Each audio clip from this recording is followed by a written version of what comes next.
आप सब लोगों को मेरा प्रणाम। इनसाइट की डेली करंट अफेयर की वीडियो में आज हम लोग डिस्कस करेंगे 8 जुलाई और 9 जुलाई के। पहले 8 जुलाई के 6 टॉपिक्स कवर होंगे, इनके बाद 9 जुलाई स्टार्ट हो जाएगा, बीच में आपको पता चल जाएगा। ठीक है, पहला टॉपिक है हमारा permanent commission to all women officers in army, bubonic plague, countering America's adversaries through sanctions act CAATSA, new US visa rule put students in a corner, Namami Gange, financial and technological commitments under UNFCCC and Paris Agreement क्या होता है। Permanent Commission to all women officers in army is covered under GS paper 1. This is women related issues. Supreme court ने allow किया है 1 महीने का extension government को कि उनकी जो 17 फरवरी की जो जजमेंट थी जिसमें परमानेंट कमीशन अलाउ कर दिया गया था एलिजिबल वुमेन ऑफिसर्स को, उसके लिए इशू क्या था। एक पिटीशन फाइल की गई थी सुप्रीम कोर्ट के अंदर जिसमें ये कहा गया था कि गवर्नमेंट जो है कुछ हर्डल्स क्रिएट कर ली वो जो 17 फरवरी वाली जजमेंट थी उसको इम्प्लीमेंट करने के लिए। हावेवर गवर्नमेंट ने क्लैरिफाई किया है कि इस पूरे के इम्प्लीमेंटेशन प्रोसेस के अंदर एक जो जजमेंट था ये एक एडवांस स्टेट के ऊपर है और जो सर्कुलर है वो बहुत जल्दी इशू कर दिया जाएगा। सुप्रीम कोर्ट के फरवरी के ऑर्डर उसके इम्प्लीकेशंस क्या थे, वो ये थे कि जो विमेन ऑफिसर्स हैं अब उनको कमांड अपॉइंटमेंट्स के लिए मेल ऑफिसर्स के इक्वल ही ट्रीट किया जाएगा, जिसके कारण उनको फ्यूचर और फर्दर की जो प्रमोशंस के थे हायर रैंक्स के लिए वो सारे के सारे एवेन्यूज़ उनके लिए ओपन हो चुके हैं। कोर्ट ने गवर्नमेंट का जो स्टैंड था उसको डिसमिस कर दिया था, जिसमें गवर्नमेंट का स्टैंड ये था कि ओनली वुमेन ऑफिसर्स जिनकी लेस देन 40 ईयर की सर्विस है उनको ही परमानेंट कमीशन के लिए ऑप्ट किया जाएगा, लेकिन वो जिनकी 20 ईयर की सर्विसेज है उनको पेंशन के लिए भेज दिया जाएगा इमीडिएटली। तो ये सुप्रीम कोर्ट ने इसको डिसमिस कर दिया था। कोर्ट ने कहा कि किसी भी तरह का डिस्क्रिमिनेशन नहीं होना चाहिए, specially on the basis of the year of service, और फॉर जो ग्रांट ऑफ परमानेंट कमीशन जो 10 स्ट्रीम्स में देना है, जिसमें कॉम्बैट सपोर्ट आर्म्स होंगे, सर्विसेज होंगे, जिसमें फीमेल ऑफिसर्स को एट ऑन पार का मतलब होता है इक्वली ट्रीट किया जाएगा मेल ऑफिसर्स के साथ। कोर्ट ने अपने जजमेंट में क्या ऑब्जर्वेशन किए थे, उन्होंने जो भी आर्ग्यूमेंट्स थे विमेन ऑफिसर्स के ग्रेटर रोल के लिए उन सबको रिजेक्ट कर दिया था। तो सुप्रीम कोर्ट ने ये कहा था कि ये सारे के सारे आप गवर्नमेंट जो आर्ग्यूमेंट दे रही है ये सारे के सारे इक्वालिटी अंडर लॉ जो कि आर्टिकल 14 है उसको वायलेट करता है। बायोलॉजिकल आर्ग्यूमेंट दिया गया था कुछ गवर्नमेंट के द्वारा कि इस कारण से हम लोग फीमेल ऑफिसर्स को हायर पोजीशन के ऊपर, हायर ऑफिसर रैंक्स के ऊपर नहीं रख सकते हैं। जो भी रीज़न दिए थे सुप्रीम कोर्ट ने सारे के सारे रिजेक्ट कर दिए थे।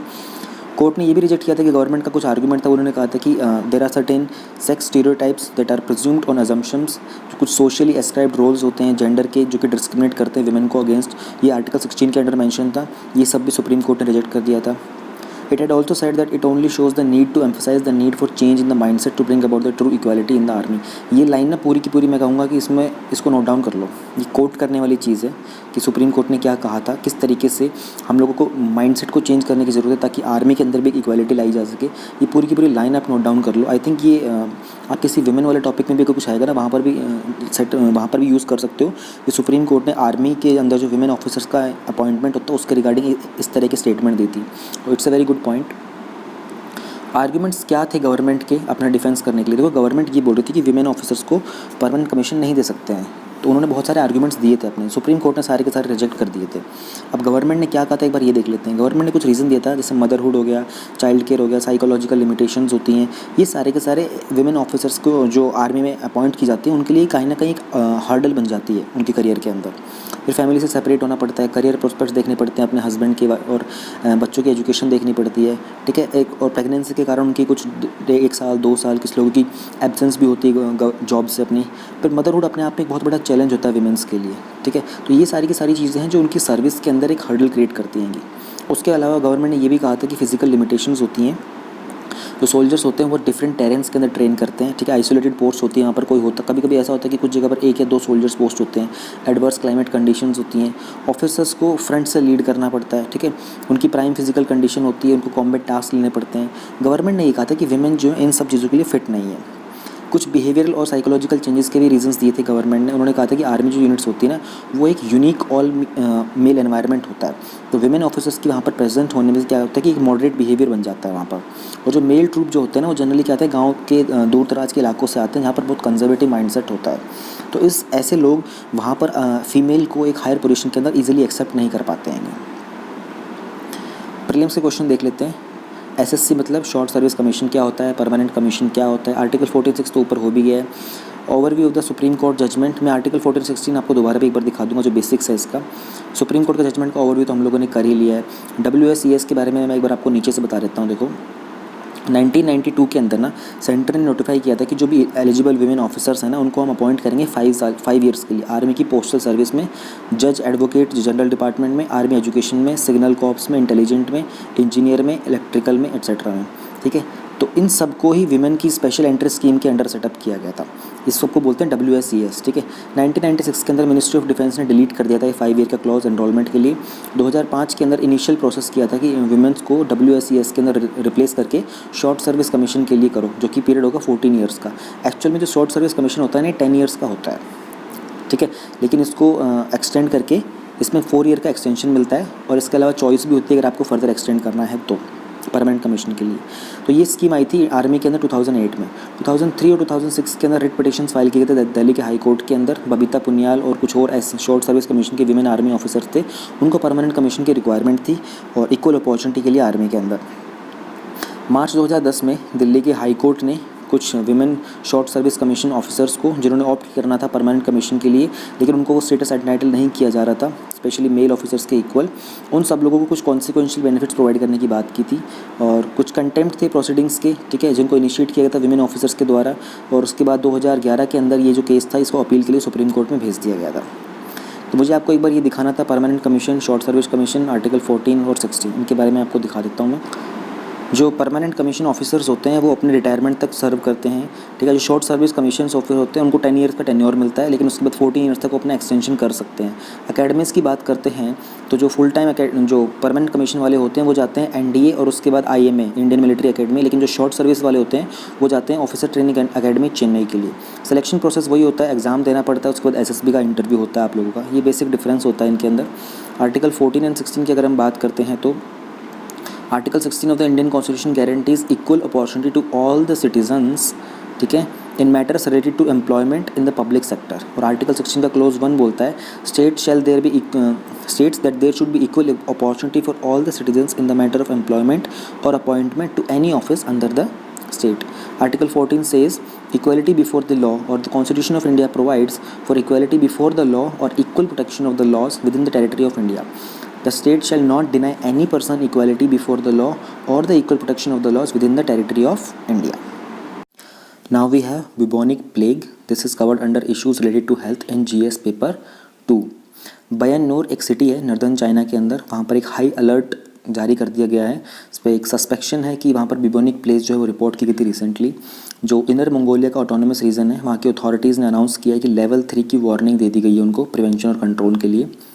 लोकल अथॉरिटीज़ ने वहाँ पर अनाउंस कर दिया कि वार्निंग पीरियड जो कि कंटिन्यू होगा 2020 के एंड तक, ठीक, क्योंकि वहाँ पर एक बहुत बड़ा रिस्क है कि प्लेग जो है वो स्प्रेड हो सकता है हाई अमाउंट के अंदर। प्लेग होता क्या है? प्लेग एक डिजीज़ होती है जो कि बैक्टीरिया, यर्सीनिया पेस्टिस के कारण होती है, जो कि एनिमल्स में मिलता है, पर्टिकुलरली रोडेंट्स के अंदर, जैसे कि हमारे रेट्स वगैरह हो गए। ये ट्रांसमिट हो सकता है ह्यूमंस के अंदर इन्फेक्टेड एनिमल्स और फ्लीज के थ्रू, तो दैट मीन्स ये जूनोटिक डिजीज़ है। मिडिल एज की अगर बात करें तो 5th और 15th सेंचुरी के अंदर प्लेग को हम लोगों ने ब्लैक डेथ का नाम दिया था, क्योंकि इसके कारण मिलियंस ऑफ पीपल्स की डेथ हो गई थी यूरोप के अंदर स्पेशली। प्लेग 3 टाइप का होता है, बिबोनिक प्लेग, न्यूमोनिक प्लेग और सेप्टिसेमिक प्लेग। बिबोनिक प्लेग जो होता है उसमें एक इंसान का लिम्फेटिक सिस्टम इन्फेक्ट होता है। लिम्फेटिक सिस्टम होता है जो इम्यून सिस्टम की बात करते हैं, वहाँ पर इन्फ्लेमेशन होने लग जाता है। इन्फ्लेमेशन का मतलब होता है कि रेडनेस आ जाएगी, स्वॉरिंग होगी और स्वेलिंग होने लग जाएगी लिम्फ नोड्स के अंदर। अगर ट्रीटमेंट नहीं किया गया तो बिबोनिक प्लेग जो होता है वो अपने आप में आइदर न्यूमोनिक में कन्वर्ट हो जाएगा या फिर सेप्टिसेमिक में, यानी कि फर्दर स्टेजेस के ऊपर पहुँच जाता है। सिम्टम्स क्या होते हैं? फीवर होगा, आपको ठंड लग सकती है, वीकनेस फील होगी, हेडेक होगा।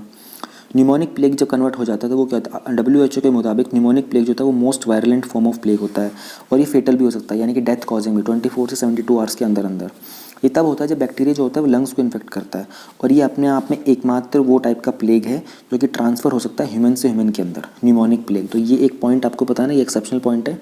तो इस टाइप का जो पॉइंट है प्रीलिम्स के अंदर घुमा फिरा के आ सकता है। सिम्टम्स होते हैं चेस्ट के अंदर पेन होगा, फीवर होगा, कफ होगा और हाईली कंटेजियस है, स्प्रेड बहुत जल्दी करता है, सिर्फ खांसी करने से भी ये ट्रांसफ़र हो सकता है। Then we have septicemic plague. ये जब होता है जब बैक्टीरिया जो होता है ब्लड स्ट्रीम के अंदर एंटर कर जाता है और वहाँ पर अपने आप को मल्टीप्लाई करना स्टार्ट कर देता है। अगर इसको ट्रीट नहीं किया गया तो जो न्यूमोनिक और बिबोनिक होते हैं उसको ट्रीट नहीं किया गया तो सेप्टिसेमिक प्लेग हो सकता है। एक पर्सन जब इन्फेक्ट हो जाता है सेप्टिसेमिक प्लेग से तो वो नोटिस करता है कि उसकी स्किन जो होती है वो भी ब्लैक टर्न होने लग जाती है। तो इस तरह के प्लेग को कंट्रोल कैसे कर सकते हैं? प्लेग जो है एक लाइफ थ्रेटनिंग डिजीज़ होती है। अगर इसको टाइम से ट्रीट किया गया तो इसको एंटीबायोटिक से ट्रीट किया जा सकता है, लेकिन अगर कोई प्रॉपर ट्रीटमेंट नहीं दिया गया तो इसके कारण बहुत सारी सीरियस इलनेस और डेथ भी हो सकती है। कभी कभी एंटीबायोटिक्स जो होते हैं वो इनफ नहीं होते हैं, तो हमको एडिशनली इंट्रावेनस फ्लूइड्स और एक्स्ट्रा ऑक्सीजन प्रोवाइड करना पड़ता है किसी इंसान को ट्रीट करने के लिए। अभी हाईली कंटेजियस है, तो जो लोग इन्फेक्टेड होते हैं उनको आइसोलेशन में रखना पड़ता है, एकांत में रखना पड़ता है, ताकि किसी और के ऊपर वो स्प्रेड ना हो। और उनके आसपास के जो लोग होते हैं, जो उनके कॉन्टैक्ट के लोग होते हैं, उन लोगों को एंटीबायोटिक्स दिए जाते हैं एज ए प्रिवेंटिव मेजर। कुछ और भी प्रिवेंटिव मेजर्स होते हैं प्लेग के आउटब्रेक को रोकने के लिए, जैसे कि रोडेंट जो होते हैं उनकी पॉपुलेशन को कंट्रोल कर लिया जाए, पेस्ट कंट्रोल मेजर्स निकाले जाएँ, ताकि आसपास का जो एरिया होता है वो पूरा का पूरा साफ़ सुथरा रहे और इस तरह के एनिमल्स जो डिजीज़ को स्प्रेड करते हैं वो ज़्यादा ना हो वहाँ पर। इंडिया चैप्टर की बात करते हैं, जो बिबोनिक प्लेग होता है वो सीवियरली इम्पैक्ट किया था इसने इंडिया को भी। पहला ऑफिशियल केस जो रिपोर्ट किया था वो 23 सितंबर 1896 में हुआ था बॉम्बे के अंदर। ये थर्ड प्लेग पैंडेमिक था जो कि ओरिजिनेट हुआ था चाइना के अंदर 1855 के अंदर। जो डिजीज़ जो स्प्रेड हुई थी इंडिया के अंदर वो ट्रेडिंग शिप्स के थ्रू हुई थी, ठीक है, हिटिंग जो पोर्ट सिटीज़ को टच करते थे, Calcutta, Karachi, Punjab, United province among others. अब आप लोग बोलेंगे कि पंजाब जो था वो कौन से पोर्ट को टच करता था? देखो, पंजाब का वो वाला रीजन की बात कर रहे हैं जो पाकिस्तान में भी एक्सटेंड करता था, ठीक है, तो वो वाला वहाँ पर ओशन के पास टच करता था। तो हालांकि ये बहुत पहले की भी बात है। अब उसके बाद तो सारे प्रोविंसेस का डिस्ट्रीब्यूशन हुआ है, सेपरेशन हुआ है, स्टेट्स वगैरह बने हैं। 12 मिलियन इंडियंस होते उनको they were all succumb to this disease. Situation इतनी हाई हो गई थी कि एपिडेमिक्स डिजीज़ एक्ट 1897 हम लोगों को लाना पड़ा था, और ये बहुत हास्टली जल्दबाजी में इसको ड्राफ्ट किया गया था। और इस लॉ के अंदर पावर थी कि कुछ स्पेशल मेजर्स और प्रिस्क्राइब कर जा सकते हैं रेगुलेशंस के लिए, जो भी डेंजरस एपिडेमिक डिजीज़ होती है उनके लिए। प्लेग कैसे होता है? हो गया। जूनोटिक डिजीज़ हो गया। टाइप्स एंड डिफरेंसेस हो गया। Why is it called black death हो गया। Overview of the epidemic disease at overview is this only. और ये उस टाइम के अंदर बॉम्बे में इसको इंट्रोड्यूस किया गया था।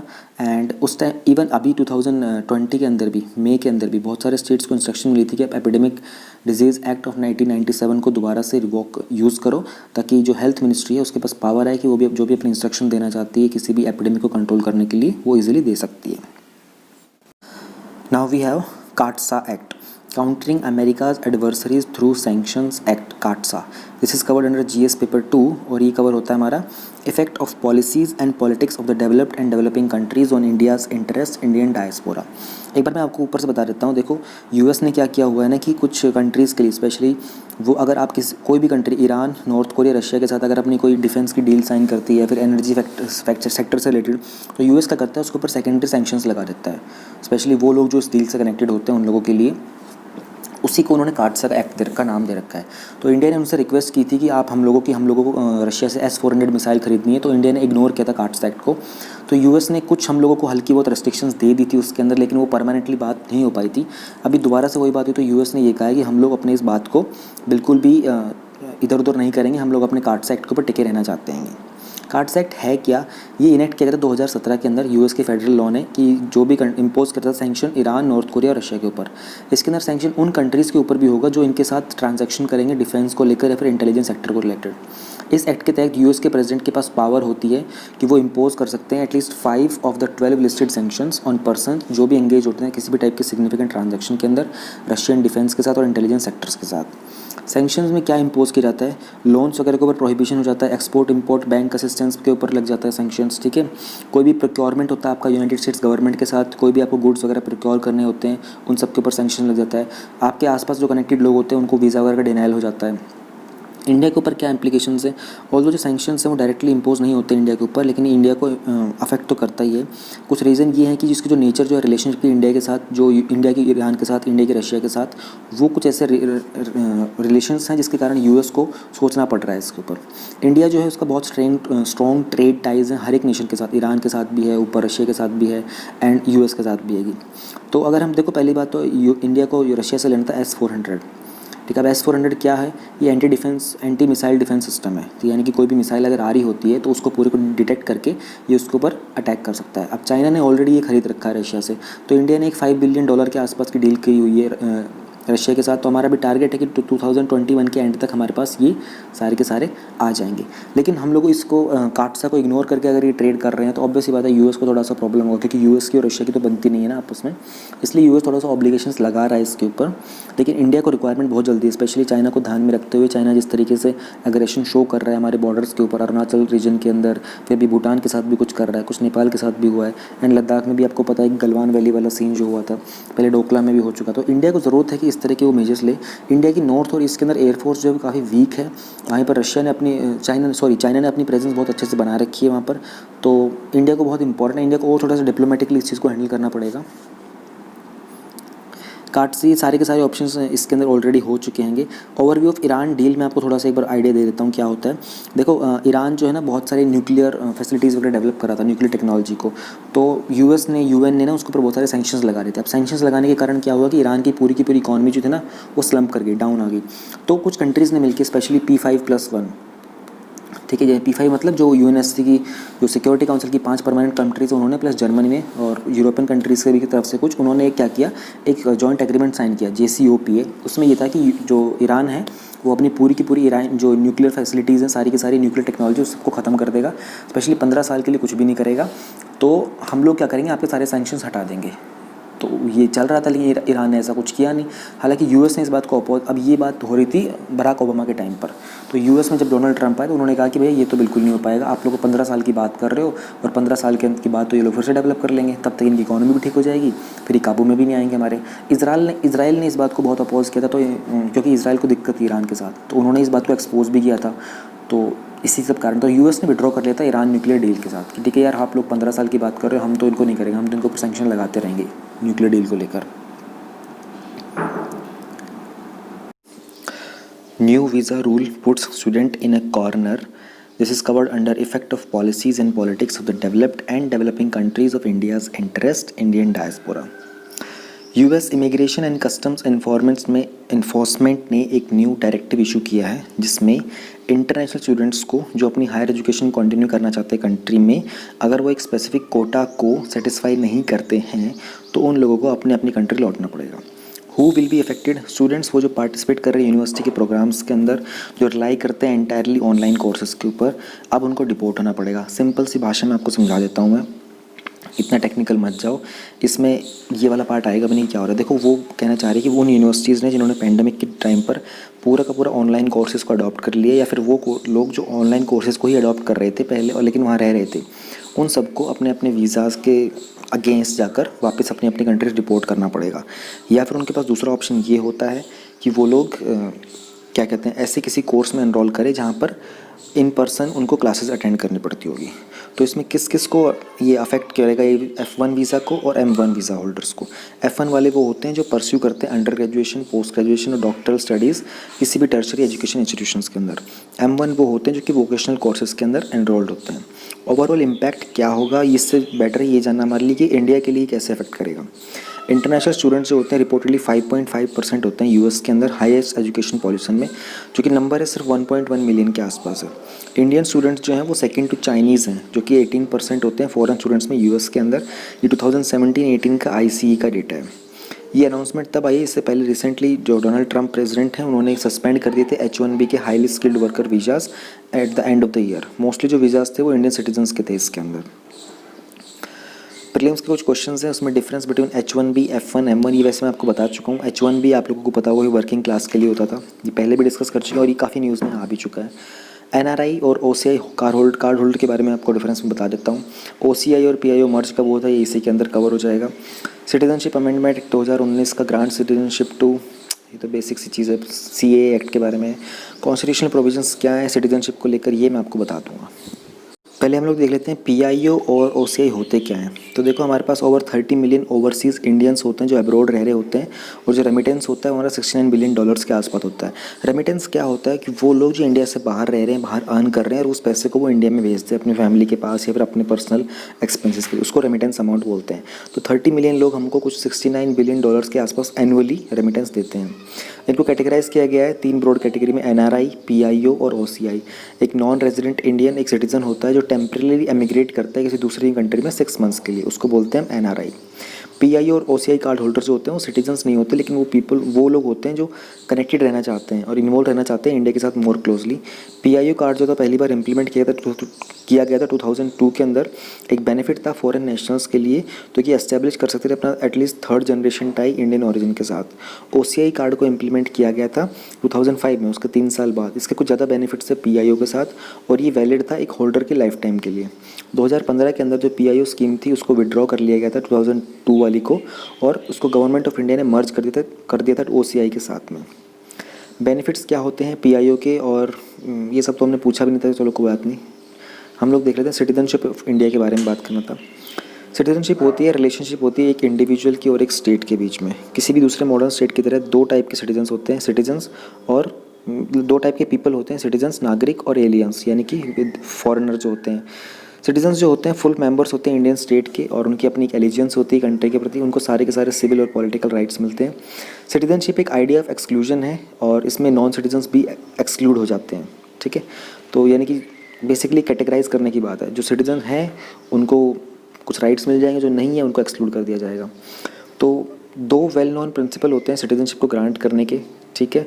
और while jus soli confer citizenship on the basis of place of birth, and jus sanguinis recognition देता है ब्लड टाइज के साथ। ये दो वर्ड आपको पता होने चाहिए। ये आई थिंक मेरे हिसाब से आ चुके हैं शायद ये प्रीलिम्स में, but I am not sure. मैंने यूपीएससी के किसी एग्जाम में तो ज़रूर आए हैं ये टर्म जो है। मोतीलाल नेहरू कमेटी 1928 के टाइम से जो इंडिया की लीडरशिप थी वो इस फेवर में थी कि जो एनलाइटेंड कॉन्सेप्ट होगा जस्ट सोली का, यानी कि जो बेसिस प्लेस ऑफ बर्थ को होगा, इसको थोड़ी प्रेफरेंस दी जाएगी। रेशियल आइडिया जो है वो जस्ट सैंग्विनिस का, इसको रिजेक्ट कर दिया था कॉन्स्टिट्यूएंट असेंबली ने, क्योंकि ये इंडियन ईथोस के अगेंस्ट था। कॉन्स्टिट्यूशनल प्रोविजन क्या है हमारी इसके सिटीजनशिप के, वो थोड़ा सा देख लेते हैं। सिटीजनशिप को जो है वो यूनियन लिस्ट के अंदर आती है कॉन्स्टिट्यूशन की, और ये एक्सक्लूसिव जुरिस्डिक्शन होता है सिर्फ पार्लियामेंट का। कॉन्स्टिट्यूशन जो है वो डिफाइन नहीं करता सिटीजन्स को, लेकिन कुछ कैटेगरीज बता रखी हैं उन लोगों के लिए जिनको सिटीजनशिप दी जाएगी under part 2 article 5 to 11।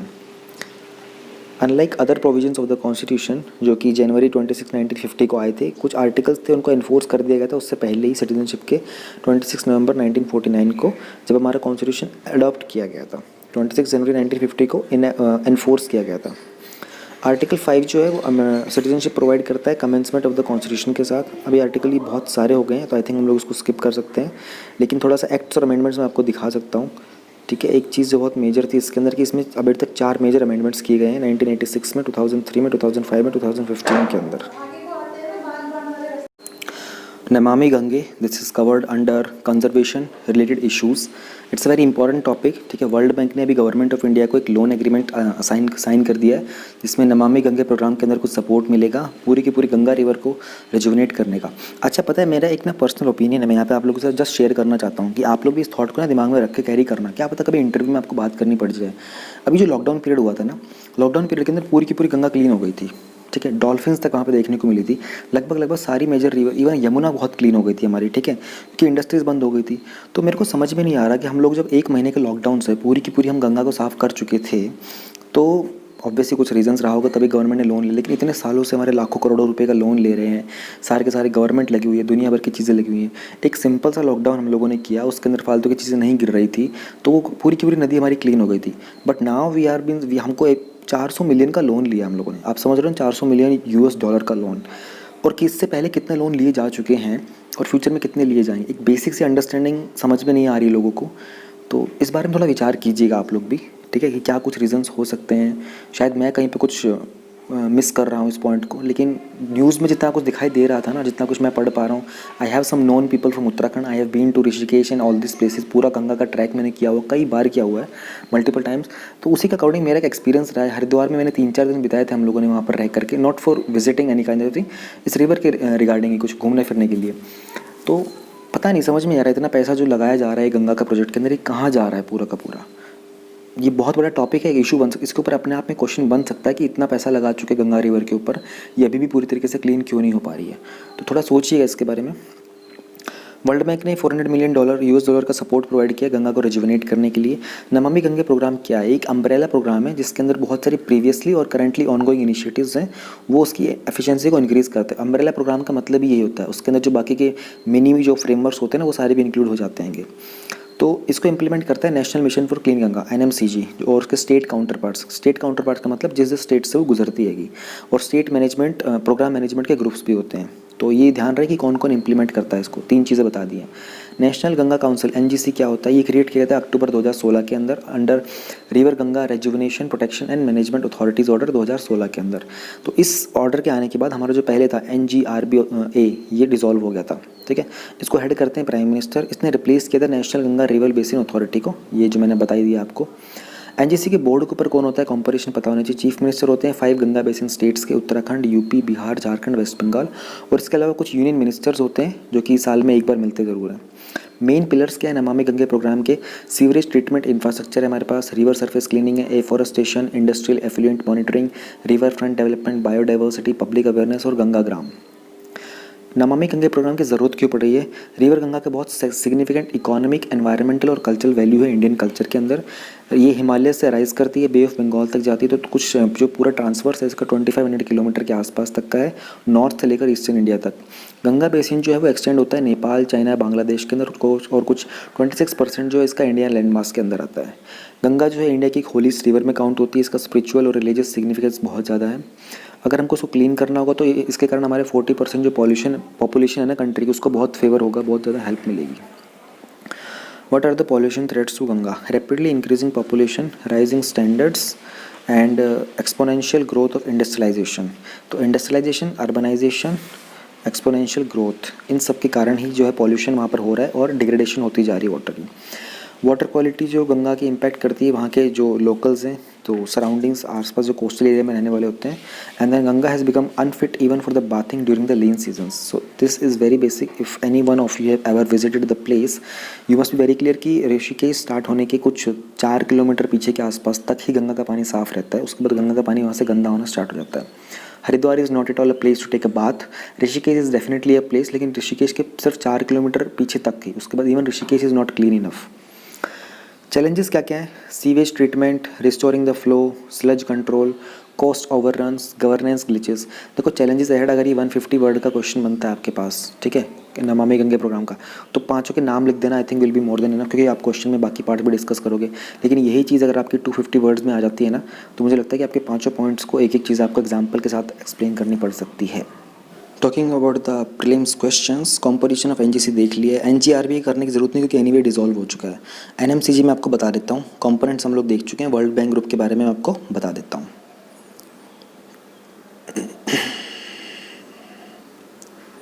NMCG के बारे में देख लेते हैं। NMCG एक रिवर क्लीनिंग प्रोजेक्ट है, ठीक है। इसका इम्प्लीमेंटेशन किया गया था NCR यानी कि जो नेशनल गंगा काउंसिल है उसके अंडर में। इसको एस्टेब्लिश किया गया 2011 के अंदर। एक रजिस्टर्ड सोसाइटी है अंडर सोसाइटी रजिस्ट्रेशन एक्ट 1860 के अंडर। इसकी 2 टियर मैनेजमेंट स्ट्रक्चर होता है, यानी कि गवर्निंग काउंसिल होता है और एग्जीक्यूटिव काउंसिल होता है।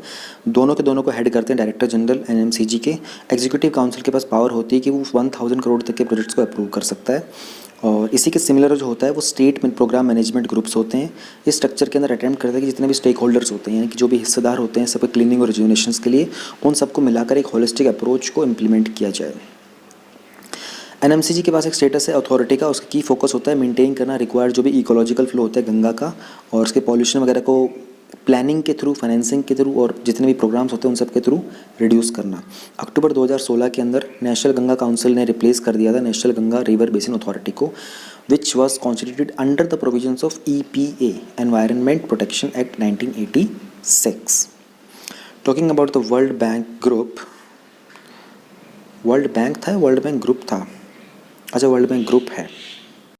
वर्ल्ड बैंक ग्रुप एक स्पेशलाइज्ड एजेंसी है, ठीक है, और ये वर्ल्ड बैंक ग्रुप के अंदर 5 इंटरनेशनल ऑर्गेनाइजेशंस आती हैं, ठीक है, जो लोन्स वगैरह देती हैं डेवलपिंग कंट्रीज़ को। और वो ऑर्गेनाइजेशन कौन सी हैं? IBRD international bank for reconstruction and development, IDA international development association, उसके बाद international finance corporation IFC, multilateral investment guarantee agency और international centre for settlement and investment disputes. क्या इनके नाम याद रखना ज़रूरी है? मैं कहूँगा बहुत ज़रूरी है। प्रीलिम्स के अंदर ये क्वेश्चन कभी भी बन सकता है किसी भी फॉर्म के अंदर। IBRD, IFC, IDA ये स्पेशलाइज एजेंसीज़ हैं UN की। ICSID और MIG ये स्पेशलाइज एजेंसीज़ नहीं हैं UN की।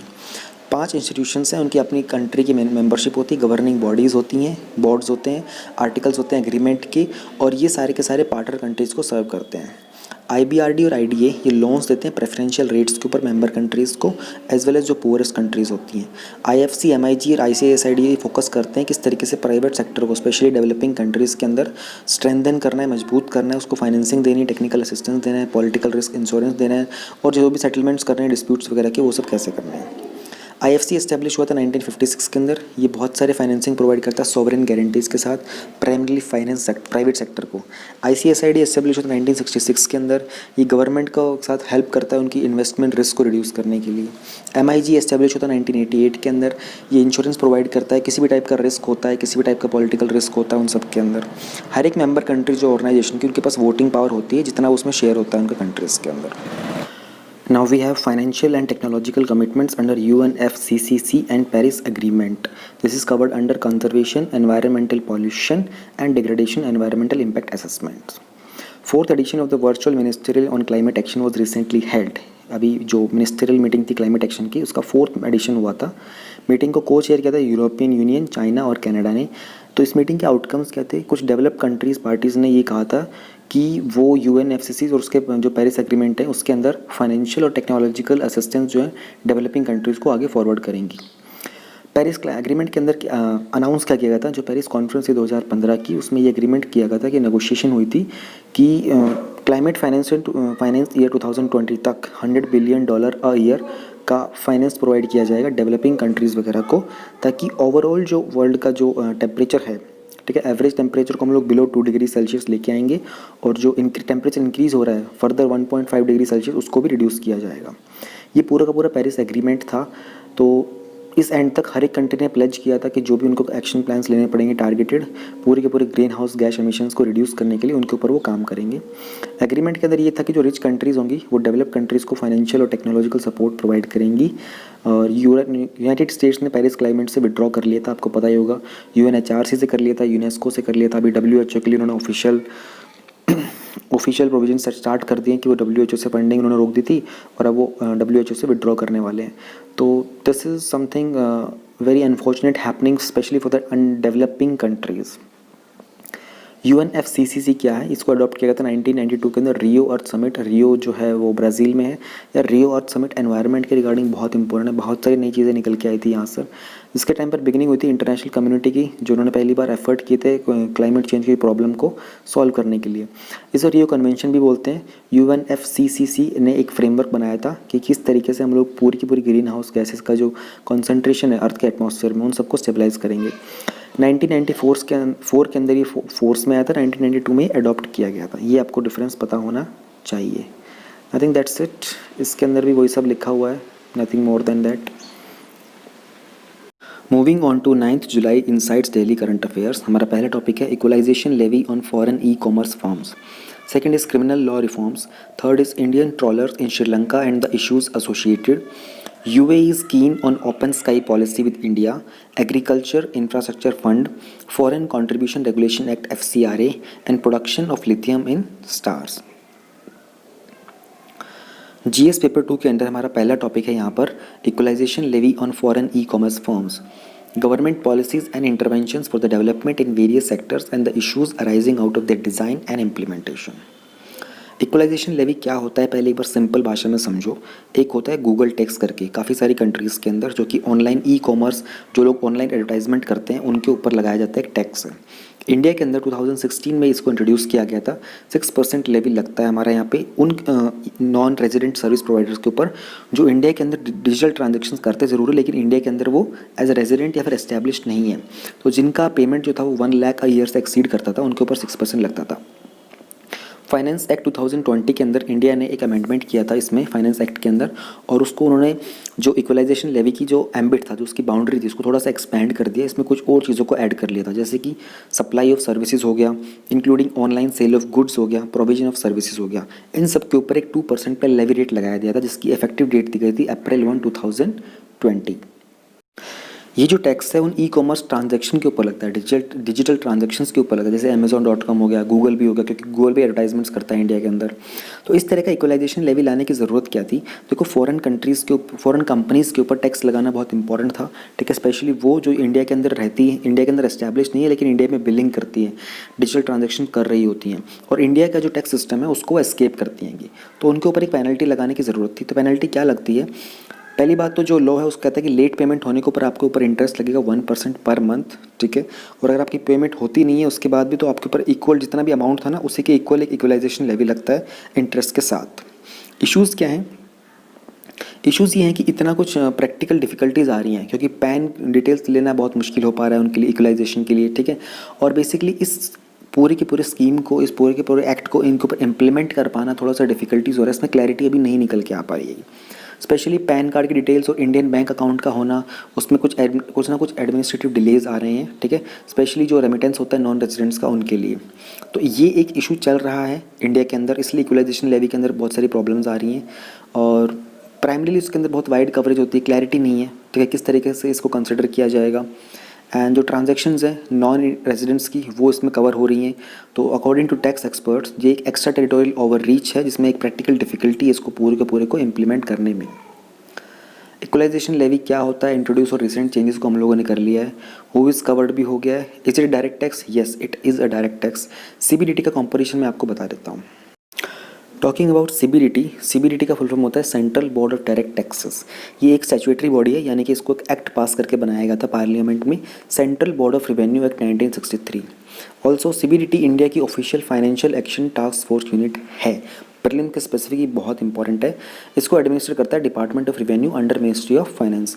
अगर हम कॉम्पोजिशन की बात कर रहे थे, स्ट्रक्चर की बात करते हैं, तो CBDT का जो चेयरमैन्स होते हैं उनके साथ 6 मेंबर्स होते हैं जो डील करते हैं इनकम टैक्स में, रेवेन्यू में, लेजिस्लेशन के अंदर, कंप्यूटराइजेशन में, audit, judicial investigation, personal vigilance. जो मेंबर्स होते हैं CBDT के वो सेलेक्ट किए जाते हैं इंडियन रेवेन्यू सर्विस से, और इंडियन रेवेन्यू सर्विस के लिए सिलेक्शन किया जाता है UPSC के एग्जाम, सिविल सर्विसेज एग्जाम से। जो मेंबर्स होते हैं वो टॉप मैनेजमेंट के होते हैं इनकम टैक्स डिपार्टमेंट के। Now we have criminal law reforms. This topic is covered under separation of powers between various organs, dispute redressal mechanisms and institutions. Redressal का मतलब होता है निवारण करना। एक ग्रुप है रिटायर्ड जजेस का, फॉर्मर ब्यूरोक्रेट्स का और बाकियों का, उन्होंने एक न्यूली कॉन्स्टिट्यूटेड कमेटी है reforms in civil criminal laws, उसके ऊपर क्वेश्चन किया है कि उसके अंदर जो डाइवर्सिटी है कमेटी की वो बहुत कम है, और उसके अंदर और ज़्यादा ट्रांसपेरेंसी की और उसके फंक्शनिंग की डिमांड किएगी। बैकग्राउंड की बात करते हैं तो इस कमेटी को पहली बार अनाउंस किया था होम मिनिस्टर अमित शाह ने पार्लियामेंट में दिसंबर 2019 में। The panel would look into the required amendments into the Indian penal code. इस कमेटी का काम था कि इंडियन पिनल कोड के अंदर जो भी रिक्वायर्ड अमेंडमेंट्स हैं उन सब के ऊपर काम करेंगे। CRPC जो कोड ऑफ क्रिमिनल प्रोसीजर होता है उसके साथ डील करेंगे, ताकि जो मॉब लिंचिंग वाला इशू है इसको टैकल किया जा सके। कमेटी को कॉन्स्टिट्यूट किया गया था मिनिस्ट्री ऑफ होम अफेयर्स की नोटिफिकेशन के द्वारा 4 मई 2020 को। चेयरपर्सन है इसके Ranbir Singh, is the vice chancellor of national law university of Delhi. Issue क्या है? लाइनअप है जो कमेटी के मेंबर्स का, उसके अंदर डाइवर्सिटी बहुत कम है दोनों ही टर्म्स में। सोशल आइडेंटिटी की बात करो तो भी, और प्रोफेशनल बैकग्राउंड और एक्सपीरियंस की बात करो तो भी डाइवर्सिटी बहुत ही कम है। Unlike previous committees that had been assigned reforms of such magnitude, this one did not even have full-time members. पहले जो कमिटीज़ को जिस तरह के इस बड़े मैग्नीट्यूड के जो रिफॉर्म्स असाइन किए गए थे उनके मुकाबले इस वाले के अंदर तो कोई फुल टाइम मेंबर्स एक भी नहीं है। तो क्या करने की ज़रूरत है? What needs to be done? इसमें ज़्यादा से ज़्यादा एक्सपर्टीज़ और डाइवर्सिटीज़ को इंक्लूड करने की ज़रूरत है। एक सब कमिटीज़ बनाए आउटसाइड दी एक्सपर्ट्स, और कुछ अदर कंसल्टेंट्स भी हों जो जिनका ट्रैक रिकॉर्ड बहुत एस्टैब्लिश्ड हो क्रिमिनल जस्टिस के अंदर, ठीक है, जो लैक ऑफ डाइवर्सिटी को स्पेशली उस चीज़ को रिड्रेस कर सके, उसका निवारण कर सके, और कमेटी की जो करंट कॉम्पोजिशन है उसको और बेटर कर सके। कमेटी को इंक्लूड करने की ज़रूरत है एमिनेंट वेमेन को, दलित को, आदिवासीज़ को, और भी बहुत सारे रिलीजियस माइनॉरिटीज़ को, LGBT को, differently abled criminal law practitioners को, ग्रास रूट वर्कर्स को, डिफरेंट पार्ट्स ऑफ इंडिया से। तो ये सारी की सारी वैरायटी है जो इसमें लैक कर रही है डाइवर्सिटी, जिसको इंक्लूड करने के लिए बात की गई है। Committee को should make up public the MHA notification constituting it. It should also upload on the website its term of reference. The committee should clarify whether or not it is working independently of the MHA. Specifically इनको बताने की ज़रूरत है कि MHA की क्या notification है जिसके तहत इनको कॉन्स्टिट्यूट किया गया है, ये MHA के साथ काम कर रहे हैं, उसके एडिशनली काम कर रहे हैं, एंड किस तरह के टर्म्स ऑफ रेफरेंस है, कितना ड्यूरेशन दिया गया है, क्या कुछ एजेंडा है। All these things are required to be notified on the website. Committee को ज़रूरत है कि वो एक wide range of stakeholders, यानी कि किस किस तरह के लोग इसमें कनेक्टेड हैं, किस किस डिपार्टमेंट से डील करना है, कहाँ कहाँ कौन सी पॉलिसीज़ पे काम करना है, किसको रीड करना है, क्या कुछ इनको सर्वे करना है, हर एक चीज़ के साथ एंगेज होने की ज़रूरत है, स्पेशली क्रिमिनल जस्टिस सिस्टम की अगर बात करते हैं तो, ताकि एक बहुत ही मीनिंगफुल, सब्सटेंसिव और ट्रांसपेरेंट मैनर के अंदर इसका काम जो है वो कैरी आउट किया जा सके। बैकग्राउंड की अगर बात कर लेते हैं तो क्रिमिनल लॉ जो इंडिया का है उसके सोर्सेज बहुत सारे हैं। आईपीसी हो गया 1860 का, protection of civil rights act हो गया 1955 का, डाउरी प्रोहिबिशन एक्ट हो गया 1961 का, शेड्यूल्ड कास्ट और शेड्यूल्ड ट्राइब्स हो गया, प्रिवेंशन ऑफ एट्रॉसिटीज़ एक्ट 1989 का। क्रिमिनल जस्टिस सिस्टम जो है वो पेनल्टीज इम्पोज करता है अगर कोई भी इन किसी भी लॉज को वॉयलेट करता है तो। क्रिमिनल लॉ और क्रिमिनल प्रोसीजर जो है वो कंकरेंट लिस्ट में आते हैं 7th schedule of the constitution के अंदर, ये सब आपको पता होगा। लॉर्ड थॉमस बेबिंगटन मैकॉले, उनको इंडिया के अंदर जो भी क्रिमिनल लॉज का कॉडिफिकेशन है उनका चीफ आर्किटेक्ट का टाइटल दिया गया था। अब रिफॉर्म्स की ज़रूरत क्यों है हमको, देखो इस पार्ट को एक्सप्लेन करना भी पड़ सकता है आपको कुछ क्वेश्चंस के अंदर, तो आपको पता होना चाहिए हमारे मोस्टली जो लॉज हैं वो कॉलोनियल एरा के लॉज हैं, ठीक है। कुछ इनइफेक्टिवनेस भी है, उसी कारण बहुत सारे केसेज हैं जो पेंडिंग हैं अभी तक, और बहुत सारे ह्यूज अंडर ट्रायल्स भी हैं। बिल्कुल रिसेंट जो न्यूज़ चल रही है आप लोगों को पता होगा कि क्रिमिनल लॉ के रिगार्डिंग अभी जो यूपी के अंदर एक जो क्रिमिनल था विकास दुबे करके, ही शॉट डेड 8 पुलिसमैन, और उसके बाद he was captured in Ujjain in Madhya Pradesh. And today morning, जब मैं इस वीडियो को रिकॉर्ड कर रहा हूँ इस दिन, यानी कि today is 10th of July, सो उसको पता चला है कि उसका एनकाउंटर हो चुका है। तो there are all kind of criminal laws are connected to all this things currently जो कंट्री के अंदर हो रहा है, इसलिए आपको पता होना चाहिए कि क्या कुछ चल रहा है। प्रीवियस कुछ कमेटीज़ की अगर हम बात कर लेते हैं तो माधव मेनन कमेटी थी जो उसने अपनी रिपोर्ट सबमिट की थी 2017 के अंदर। उन्होंने कुछ सजेशंस दिए थे, बहुत सारे रिकमेंडेशंस दिए थे क्रिमिनल जस्टिस सिस्टम को इम्प्रूव करने के लिए। मलिमत कमेटी की रिपोर्ट भी आई थी, उन्होंने रिपोर्ट सबमिट की थी 2003 में क्रिमिनल जस्टिस सिस्टम को लेकर। ये मैं आपको मलिमत कमेटी में आपको डिटेल में पहले भी समझा चुका हूँ, तो मलिमत कमेटी के बारे में यहाँ पर दे रखा है। मैं आपको पूरी की पूरी पिछले न्यूज़ के अंदर 2 बार बता चुका हूँ, एक बार भी नहीं 2 बार। मलिमत कमेटी एसोसिएटेड विद हो गया criminal law under 7th schedule of the constitution, ठीक है। Who codified criminal laws India हो गया, कंट्रोवर्शियल आईपीसी लॉज, और Ranbir Singh committee was recently constituted for controversial IPC laws के बारे में आपको थोड़ा सा बता देता हूँ, बाकी सब हमने कवर कर लिए। मैं आपको एक एग्जांपल दिखा देता हूँ, इनको डिटेल में नहीं पढ़ेंगे क्योंकि डिटेल में जाएंगे तो अपने आप में बहुत बड़े बड़े टॉपिक्स हैं ये। तो एनीवे हम लोग इनसाइड की न्यूज़ के अंदर बहुत सारे टॉपिक्स कवर करते हैं, एक एक को इतना गहराई में कूदेंगे तो हमारी वीडियो कई घंटों की बन जाएगी। तो जितना गिवन होता है हम उस तक ही रहेंगे, हल्का सा ऊपर नीचे ज़रूर जाएंगे उसके अंदर। तो इंडियन पिनल कोड के अंदर कुछ लॉज हैं जो कि बहुत ज़्यादा कॉन्ट्रोवर्शियल हैं, जैसे कि अननेचुरल ऑफेंसेस वाला सेक्शन 377 वाला, आपको पता होगा LGBT वाला जो लॉ है। अटेम्प्ट टू कमिट सुसाइड वाला, ये भी कॉन्ट्रोवर्शियल लॉ है काफ़ी टाइम से। सेक्शन 497 स्पेशली कंसिडरिंग और treating a women as a private property of husband, death penalty को देना, ये सब भी। और अभी तो मैं कह रहा हूँ कि जो करंटली सिनेरियो चल रहा है कंट्री के अंदर, ये एनकाउंटरिंग वाली जो चीज़ है, मुझे लगता है कि ये भी कहीं ना कहीं कंट्रोवर्शियल की कैटेगरी में या तो है या फिर आ जाएगी फ्यूचर के अंदर पक्का। क्योंकि लास्ट ईयर भी आपको पता है कि वो आंध्र प्रदेश के अंदर एक एनकाउंटर हुआ था, एक कुछ रेपिस्ट वगैरह का, उनको दोषी करारा किया भी नहीं गया था लेकिन उनका एनकाउंटर हो गया था। तो इवन पुलिस का पूरा रिफॉर्म जो है बहुत इस बार एकदम नोटिस में रहेगा, ये पूरा का पूरा पुलिस रिफॉर्म के रिगार्डिंग। तो इसको प्लीज़ आप ध्यान से पढ़िएगा इस पूरे के पूरे टॉपिक को। Now we have Indian trawlers in Sri Lanka and the issues associated. This is covered under India and its neighborhood relations. Simple भाषा में जान लो, श्रीलंका के कुछ फिशरमैन्स हैं, उन्होंने अपनी कंप्लेन लगाई है कि जो इंडिया के ट्रॉलर्स हैं, जो इंडिया के जो बोटर्स वगैरह होते हैं, कुछ बोट्स वाले होते हैं, वो उनके रीजन में जा रहे हैं और उनके रीजन में जाके वो लोग बॉटम फिशिंग भी करते हैं, ठीक है। इसे मैं आपको बताऊंगा डिटेल के अंदर, लेकिन ऊपर से जान लो एक बार। तो उन्होंने चिंता जताई, देखो पहली बात तो कोरोना वायरस के पैंडेमिक के दौरान उनका एक्सपोर्ट वगैरह हो नहीं पा रहा है, ठीक है। अब उसके बाद उनकी जो फिशिंग वगैरह हो सकती है उस सबको हैम्पर कर रहे हैं इंडियन फिशरमैन्स वगैरह। तो ये सब इश्यूज़ है जानने की, तो उसी के रिगार्डिंग है कि क्या क्या एग्रीमेंट साइन हुए हैं, किस तरह के लॉज है दोनों कंट्रीज़ के बीच, और इस तरह के जो फिशरमैन वाले इश्यूज़ है इनके कारण बायलैटरल टाइज़ के ऊपर क्या इंपैक्ट पड़ता है दोनों कंट्रीज़ के, ठीक है। श्रीलंका के फिशरमैन हैं जो कि northern coast of Jaffna peninsula, specially जो पॉइंट पेड्रो है, उन्होंने कंप्लेन किया कि जो नदर्न फिशरीज़ हैं अथॉरिटीज़ हैं उनके जो नेट्स हैं वो डैमेज कर दिए गए थे सी के अंदर, और उन्होंने देखा था कि लार्ज अमाउंट के अंदर इंडियन ट्रॉलर्स थे वो श्रीलंका के टेरिटोरियल वाटर्स के अंदर मिले थे। मैं आपको एक बार दिखा देता हूँ, ये श्रीलंका का मैप है, ऊपर ये हमारा इंडिया है, ठीक है। ये है पॉइंट पेड्रो, ये है वो जैफरा पेनिनसुला, ये है गल्फ ऑफ मन्नार और ये है पाक स्ट्रेट, ये हमारा है राम सेतु वाला एरिया, ठीक है। तो उन्होंने कहा है कि इन लोगों के पेनिनसुला वाले ने कंप्लेंट की कि इनके जो फिशेज़ वगैरह के जो नेट्स वगैरह थे वो सब डिस्ट्रॉय हो चुके हैं और इनकी टेरिटरी के अंदर इंडियन फिशर्स जो हैं वो पाए गए थे, ठीक है। आगे देख लेते हैं अब क्या बात है। इंडिया और लंका की जो फिशरी कॉन्फ्लिक्ट है ये बहुत टाइम से कंट्री के बायलैटरल टाइज के ऊपर एक स्ट्रेन है, एक एक घाव की तरह से। और जो टॉक्स हैं वो हाईएस्ट लेवल्स तक होती हैं, स्पेशली जो फिशर्स होते हैं, लीडर्स होते हैं दोनों साइड्स के, वो दोनों को ही बहुत बहुत टाइम से कोशिश कर रहे हैं इसके ऊपर कोई सेटलमेंट हो जाए डिस्प्यूट के ऊपर, और बट कुछ हो नहीं पा रहा है।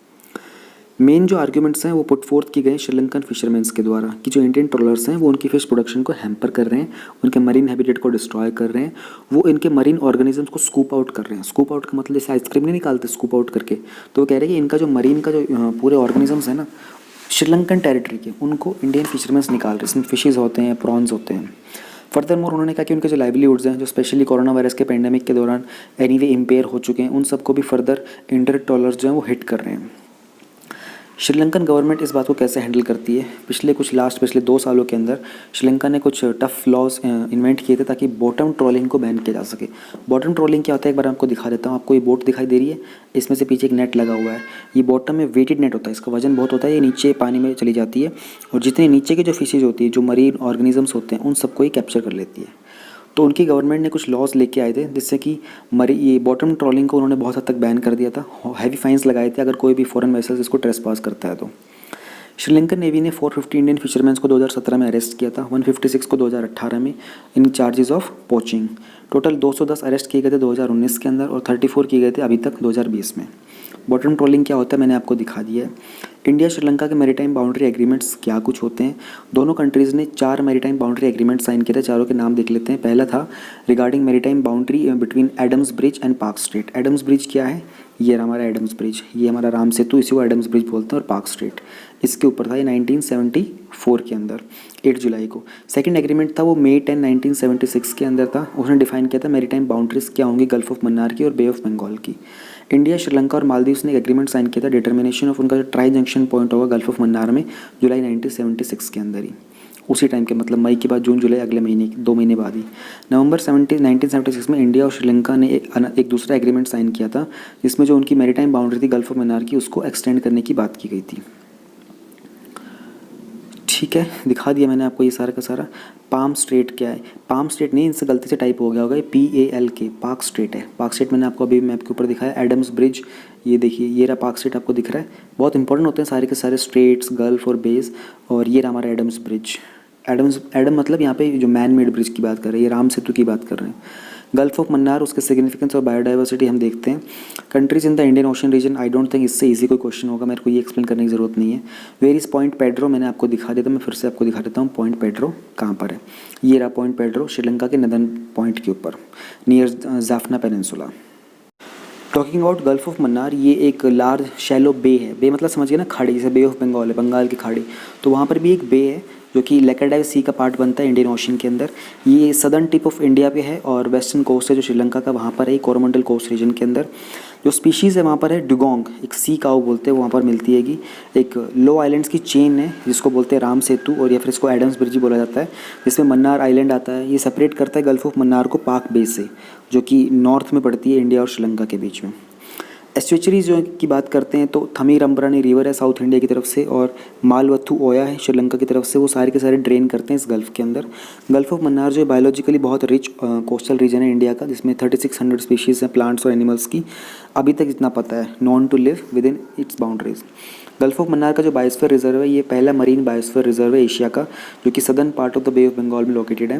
रिजर्व को क्रिएट किया गया था इंडियन गवर्नमेंट के द्वारा 1989 में, जब IUCN का कमीशन जो था national park and protected areas का, उसकी असिस्टेंस से UNEP, यूनेस्को, WWF, इन्होंने आइडेंटिफाई किया था रिजर्व को कि एक एरिया है पर्टिकुलर कंसर्न का गिवन इट्स बायोलॉजिकल डाइवर्सिटी। इस रिजर्व के अंदर कुछ 10,500 स्क्वायर किलोमीटर का एरिया है, जिसमें 21 आइलैंड्स कॉन्टिन्यूस स्ट्रेचेस के कोरल रीफ वाले। गल्फ ऑफ मन्नार के अंदर आपको globally endangered dugong, several species of dolphins और कुछ whales and 3 species of endangered sea turtles भी मिल जाएंगे। इसके अलावा रिजर्व के अंदर sea horses, 450 species of fish, 100 of species of sea cucumbers, sponges, all kinds of corals and species of sea grass are also found. In addition इसके अंदर 150 species मिलेंगी आपको बर्ड्स की, जो भी ये रिजर्व के आसपास जो छोटे छोटे आइलैंड्स हैं वहाँ पर।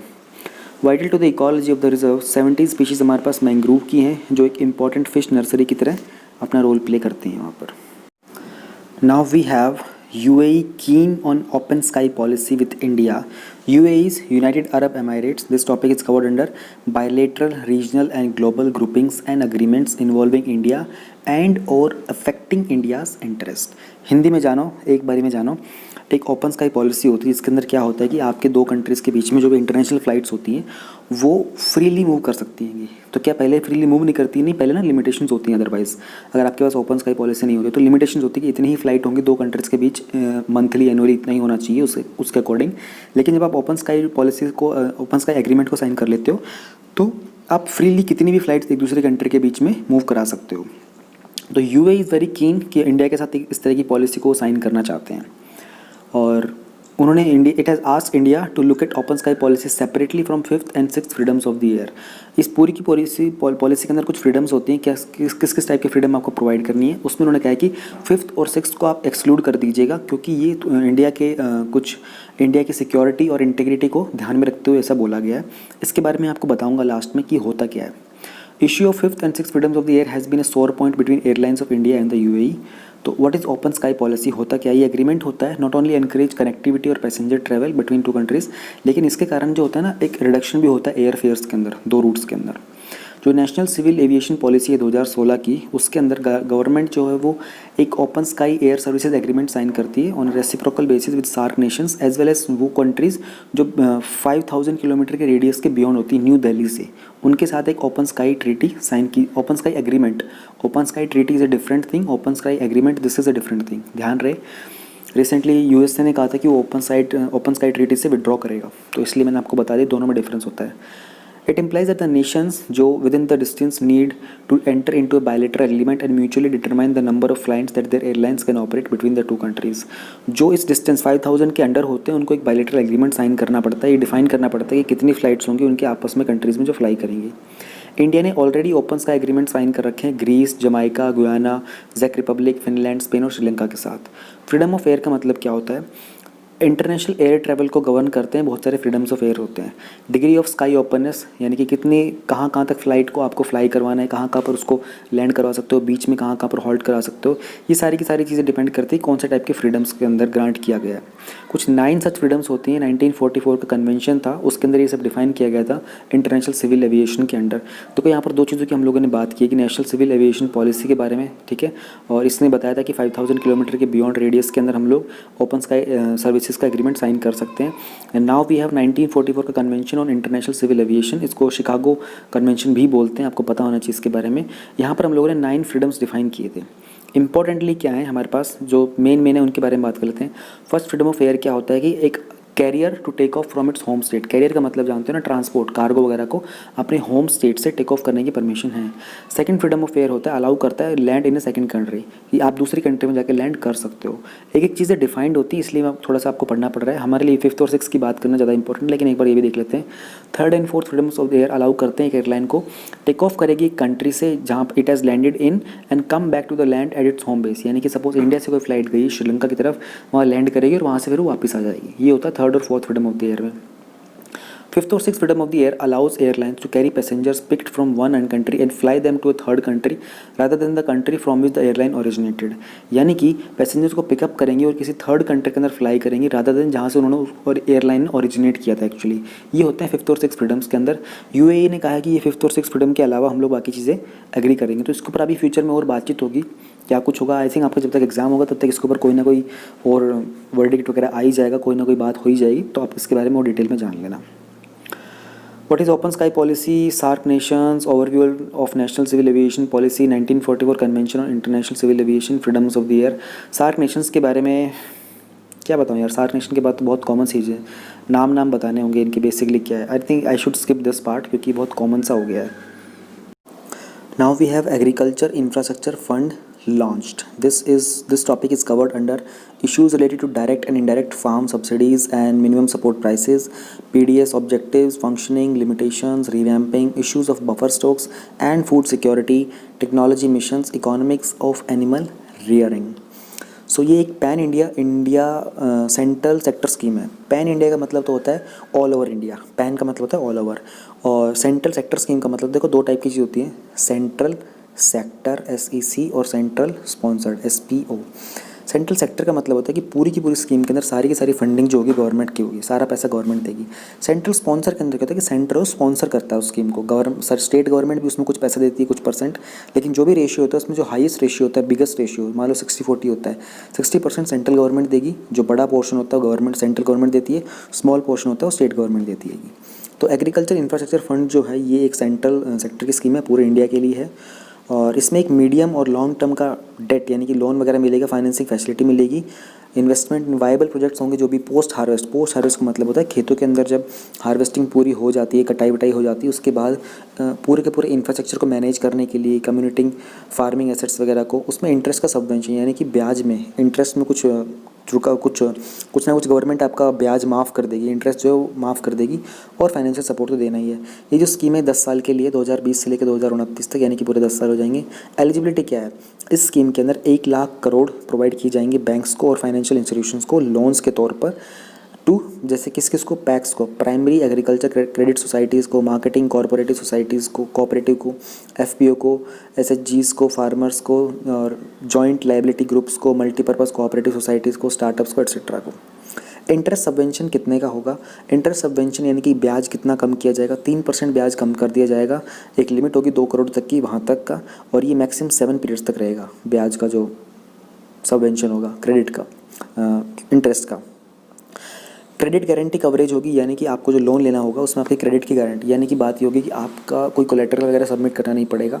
अगर आप फंड पे नहीं कर पाते तो गवर्नमेंट उस फंड को पे करेगी। गवर्नमेंट के पास अपना क्रेडिट गारंटी फंड होता है ये एमएससी के लिए, वहाँ से ये पूरा का पूरा कवरेज होगा, गवर्नमेंट करेगी। अगर एफपीओज़ की बात करते हैं हम लोग तो वहाँ पर जो क्रेडिट गारंटी होगी वो अवेल कराई जाएगी, फैसिलिटी जो कि क्रिएट की जाती है एफपीओ प्रमोशन स्कीम के under, which comes under DACFW which is department of agriculture, cooperation and farmers welfare. Fund का मैनेजमेंट की अगर बात करते हैं तो इसको मैनेजमेंट और मॉनिटरिंग करेगा MIS, एक मैनेजमेंट इन्फॉर्मेशन सिस्टम होता है, प्लेटफॉर्म होता है वो। नेशनल, स्टेट और डिस्ट्रिक्ट लेवल के ऊपर मॉनिटरिंग कमेटी सेटअप की जाएंगी जो इसके पूरे के पूरे सिस्टम को, पूरी की पूरी स्कीम को रियल टाइम मॉनिटरिंग करेंगे और इसका बहुत ही इफेक्टिव फीडबैक देंगे। एफपीओज़ क्या होते हैं, कोऑपरेटिव सोसाइटीज़ के कॉन्स्टिट्यूशनल प्रोविजंस क्या होते हैं, CGT MSC तो हो गया, central versus sector sponsored scheme भी हो गया, core versus core of scheme मैं आपको बता देता हूँ, और एफपीओज़ में आपको बता देता हूँ, कोऑपरेटिव्स बता देता हूँ। पहले बात कर लेते हैं एफपीओज़ क्या होते हैं। पहली बात तो ये जानो 2014 को as year of farmer producer organisation observe किया गया था। कॉन्सेप्ट के मुताबिक फार्मर जो प्रोड्यूसर्स होते हैं एग्रीकल्चर प्रोडक्ट्स के, वो ग्रुप्स बना सकते हैं, रजिस्टर कर सकते हैं खुद को इंडियन कंपनीज एक्ट के अंदर। इसको बोला जाता है farmer producer organisation, FPO. Presently India के अंदर कुछ 6000 के आसपास एफपीओज़ हैं कंट्री के अंदर, जो कि सारे के सारे गवर्नमेंट ऑफ इंडिया के अंदर काम करते हैं, स्टेट गवर्नमेंट ऑफ इंडिया के, नाबार्ड और बाकी ऑर्गेनाइजेशंस जो हैं इन सबको फाइनेंशियल सपोर्ट वगैरह प्रोवाइड करते हैं। कोऑपरेटिव क्या होता है? कोऑपरेटिव एक ऑटोनमस एसोसिएशन होता है उन लोगों का जो आपस में वॉलेंटरली यूनाइट करते हैं, उनका कॉमन इकोनॉमिक और सोशल कल्चरल नीड्स होती हैं उन सब के लिए। अब इसमें बिजनेसेस हो सकते हैं, ऑर्गेनाइजेशंस हो सकती हैं, मल्टीपल स्टेक होल्डर्स हो सकते हैं, ठीक है, सेकंड और थर्ड ईयर के कोऑपरेटिव्स भी हो सकते हैं, प्लेटफॉर्म कोऑपरेटिव भी हो सकते हैं। कोऑपरेटिव्स के कुछ कॉन्स्टिट्यूशनल प्रोविजंस हैं वो देख लेते हैं। पार्ट 3 जो है हमारे कॉन्स्टिट्यूशन का, उसमें आफ्टर वर्ड्स और यूनियन ये जो वर्ड कोऑपरेटिव है इसको ऐड किया गया था। पार्ट 4 जो एक नया आर्टिकल 1443B है इसको इंसर्ट किया गया था, जो बोलता है state shall endeavour to promote the voluntary formation. ध्यान रहे वॉलंटरी फॉर्मेशन की बात की जा रही, प्रीलिम्स में क्वेश्चन घुमा के आया जा सकता है। ऑटोनमस फंक्शनिंग होनी चाहिए, डेमोक्रेटिक कंट्रोल और प्रोफेशनल मैनेजमेंट होना चाहिए कोऑपरेटिव सोसाइटीज़ का। After part 9th of the Constitution, part 9th B was inserted to accommodate state versus central roles. Salient features की अगर बात करते हैं तो कोऑपरेटिव्स को एक फंडामेंटल राइट्स के अंडर सेटअप किया गया है। रिजर्वेशन होती है 1 सीट की SC/STs के लिए और 2 सीट होती है विमेन के लिए, जो भी बोर्ड बनता है कोऑपरेटिव सोसाइटीज़ का। Cooperatives could setup agency which would oversee the election. Uniformity होती है टेन्योर के अंदर जो भी कोऑपरेटिव बोर्ड के डायरेक्टर्स होते हैं। We were talking about core schemes and core of the core schemes. पूछा तो उन्होंने core of the core schemes है, मैं आपको कोर स्कीम्स भी बता देता हूँ। फोकस जो होता है वो CSS का यानी कि सेंट्रल सेक्टर स्कीम्स का, वो होता है उन स्कीम्स के ऊपर जो कंप्राइज करती है नेशनल डेवलपमेंट एजेंडा को लेकर, जहाँ पर सेंटर और स्टेट्स काम करते हैं साथ में in the spirit of team India. ये CSS जो ऊपर लिखा हुआ है सेंट्रल स्पॉन्सर्ड स्कीम है, ध्यान रहे। Core of the core schemes के अंदर वो स्कीम्स होती है जिनको सोशल प्रोटेक्शन के लिए, सोशल इंक्लूजन के लिए फॉर्म किया जाता है। Core of the core, the first charge of available funds for the national development agenda. Basically इसके अंदर फंडिंग का भी कुछ डिफरेंशिएशन होता है, लेकिन ये एक बहुत बेसिक सा एग्जाम्पल था, बेसिक सा एक कैटेगराइजेशन है दोनों के अंदर। Now we have foreign contributions regulation act FCRA, this is covered under money laundering and related issues. Simple सी बात मैं आपको बताना चाहूँगा, फॉरेन की तरफ से कोई भी कंट्रीब्यूशन आता है किसी एनजीओ वगैरह को, विदेशी कोई भी मुद्रा आ रही होती है, तो उसको रेगुलेट करने के लिए ये एक्ट बनाया गया है। ठीक है, 2010 में इसको बनाया गया था। एंड इसके रिगार्डिंग मुझे न्यूज़ में क्यों है, मिनिस्ट्री ऑफ होम अफेयर्स ने ऐसा बताया है, अभी अभी न्यूज़ के अंदर ये चल रहा था। हालांकि पॉलिटिकल एंगल इसके बारे में जाना नहीं, लेकिन ऊपर से एक आइडिया ले लो। जैसे कि जो राजीव गांधी फाउंडेशन हो गया, राजीव गांधी चैरिटेबल ट्रस्ट हो गया, इंदिरा गांधी मेमोरेबल ट्रस्ट वगैरह हो गया, उन सब ने कहा कि इन सबको स्पेशली चाइना की तरफ से कुछ कॉन्ट्रीब्यूशंस आए हैं, फंडिंग आई है। ठीक है, तो MHA ministry of home affairs की वेबसाइट के मुताबिक जो राजीव गांधी फाउंडेशन है और राजीव गांधी चैरिटेबल ट्रस्ट हैं, ये रजिस्टर्ड हैं FCRA के एसोसिएशन के अंडर। एक प्री रिक्विजिट होती है NGOs की और बाकी एसोसिएशन की जो फॉरेन डोनेशन रिसीव करते हैं। इंदिरा गांधी मेमोरियल ट्रस्ट जो है वो FCRA के अंडर रजिस्टर नहीं है। और ये जो NGOs थे, इन सबको डोनेशन रिसीव की जा रही थी। पॉलिटिकल स्टेटमेंट इंपॉर्टेंट नहीं है, हमारे लिए इंपॉर्टेंट है ये जानना कि FCRA के प्रोविजंस क्या होते हैं, इंडिया के अंदर जो NGOs होते हैं वो कैसे रजिस्टर किए जाते हैं, इनको एडमिनिस्ट्रेटर कैसे किया जाता है, और वो फॉरेन डोनेशंस के लिए कैसे एलिजिबल होते हैं। Foreign contribution regulation act FCRA 2010, foreign funding आती है किसी भी वॉलंटरी ऑर्गेनाइजेशंस के लिए इंडिया में, उन सबको रेगुलेट करने के लिए होता है हमारे पास FCRA एक्ट। इसको इम्प्लीमेंट किया जाता है मिनिस्ट्री ऑफ होम अफेयर्स के द्वारा। इस एक्ट के अंडर जो भी ऑर्गेनाइजेशंस होती है उनको अपने आप को रजिस्टर करना पड़ता है हर 5 साल के अंदर। और ये जो अमेंडेड FCRA रूल्स हैं, इनके मुताबिक जो NGO रजिस्टर्ड हैं उनको एक प्रायर परमिशन देता है FCRA के अंदर, ताकि उनको अपनी डिटेल्स अपलोड करनी पड़ती हैं। फॉरेन कंट्रीब्यूशन जो भी उन्होंने रिसीव किए हैं उनको किस तरीके से यूटिलाइज़ किया है, हर 3 महीने के अंदर, या तो अपनी वेबसाइट के ऊपर या फिर FCRA की वेबसाइट के ऊपर।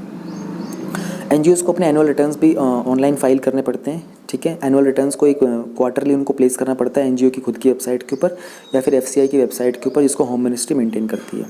अब फॉरेन कंट्रीब्यूशन को एक्सेप्ट कौन कर सकता है? Any person. ठीक है, कोई भी इंसान जिसका एक definite cultural, economic, educational, religious या फिर सोशल प्रोग्राम होता है, वो फॉरेन कंट्रीब्यूशन को एक्सेप्ट कर सकता है, उसको रजिस्ट्रेशन करने के बाद ही और सेंट्रल गवर्नमेंट से प्रायर परमिशन के बाद ही।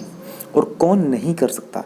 कोई इलेक्शन कैंडिडेट हो गया, MP MLA हो गए, पॉलिटिकल पार्टी हो गई, ऑर्गेनाइजेशन होगी पॉलिटिकल नेचर की, कोई कॉरेस्पॉन्डेंट हो गया, कॉलमिनिस्ट हो गया, cartoonist, editor, owner, printer, publisher, जज हो गया, गवर्नमेंट सर्वेंट हो गया, एसोसिएशन हो गई कोई कंपनी की जो कि एंगेज्ड है प्रोडक्शन या फिर ब्रॉडकास्ट ऑडियो न्यूज़ के अंदर, या फिर कोई और इंडिविजुअल एसोसिएशन जो कि स्पेसिफिकली जिसको सेंट्रल गवर्नमेंट ने प्रोहिबिट कर रखा है, वो एक्सेप्ट नहीं कर सकते।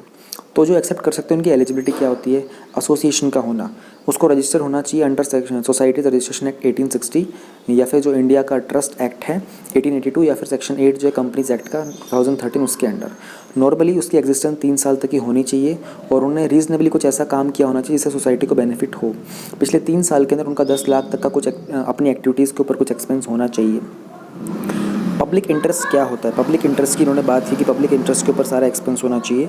FCRA रेगुलेट करता है उस रिसीट को जो फंडिंग आती है सोर्सेज आउटसाइड इंडिया से, NGOs जो इंडिया में काम कर रहे हैं। कोई भी ऐसी रिसीट जो फॉरेन कंट्रीब्यूशन की होती है जिसकी एक्टिविटीज़ नुकसानदायक, डिट्रीमेंटल मतलब नुकसानदायक होती है इंडिया के नेशनल इंटरेस्ट के तहत, उनको प्रोहिबिट किया गया, उनके अंदर कोई पैसा आना अलाउड नहीं होगा। ये एक्ट स्पेसिफाई करता है कि NGOs को गवर्नमेंट की परमिशन लेनी पड़ेगी, कोई भी फंडिंग अब्रोड से लेनी है उसके लिए। गवर्नमेंट रिफ्यूज़ कर सकती है अपनी परमिशन अगर उसको ऐसा लगता है कि जो डोनेशन आ रही है वो NGO को बहुत एडवर्सली नुकसान करेगी, पब्लिक इंटरेस्ट को नुकसान करेगी, या फिर कंट्री का जो इकोनॉमिक्स इंटरेस्ट है उसके ऊपर कोई ना कोई हैम्पर करेगी। अब पब्लिक इंटरेस्ट को क्या होता है उसको डिफाइन कहीं पर भी नहीं किया गया है। फॉरेन कंट्रीब्यूशन की डेफिनेशन क्या होती है? ये डिफाइन करता है कि फॉरेन कंट्रीब्यूशंस में इंक्लूड होती करेंसी हो गया, कोई आर्टिकल हो गया, कोई गिफ्ट हो गया पर्सनल यूज़ का, या फिर कोई सिक्योरिटीज़ हो गई फॉरेन सोर्स वगैरह की। वाइल जो फॉरेन हॉस्पिटलिटी होती है वो रेफर ये करती है कि किसी भी टाइप की फॉरेन सोर्स जो प्रोवाइड करता है, फॉरेन ट्रैवल हो गया, foreign boarding, lodging, transportation, medical treatment cost वगैरह, ये सारी की सारी आती है फॉरेन हॉस्पिटलिटी के अंडर। पर्सन इंक्लूड्स वाला मैप हो गया, उसमें इंडिविजुअल्स आ गए, हिंदू अनडिवाइडेड फैमिली आ गई, एसोसिएशंस हो गए, नॉन प्रॉफिट कंपनीज हो गई, जो मीन्स और एसोसिएशंस होते हैं इंडिविजुअल्स के जो कि इनकॉर्पोरेट किए जाते हैं, जिनका ऑफिस होता है इंडिया के अंदर। एक सोसाइटी होती है जो रजिस्टर्ड होती है अंडर सोसाइटीज़ रजिस्ट्रेशन एक्ट 1860 के अंदर। बैकग्राउंड की अगर बात करें 2009 के अंदर 1800 NGOs ने अपना लाइसेंस गंवा दिया था क्योंकि उन्होंने फॉरेन फंडिंग रिसीव की थी। तो क्या किया जाने की ज़रूरत है अगर इतनी प्रॉब्लम है? तो एक नेशनल एक्रेडिटेशन काउंसिल सेटअप करने की ज़रूरत है जिसमें एकेडमिशियंस हों, एक्टिविस्ट हों, रिटायर्ड ब्यूरोक्रेट्स हों, तो ये इंश्योर करें कि सारे के सारे NGOs जो हैं हमारे FCRA एक्ट के तहत कंप्लायंस करें।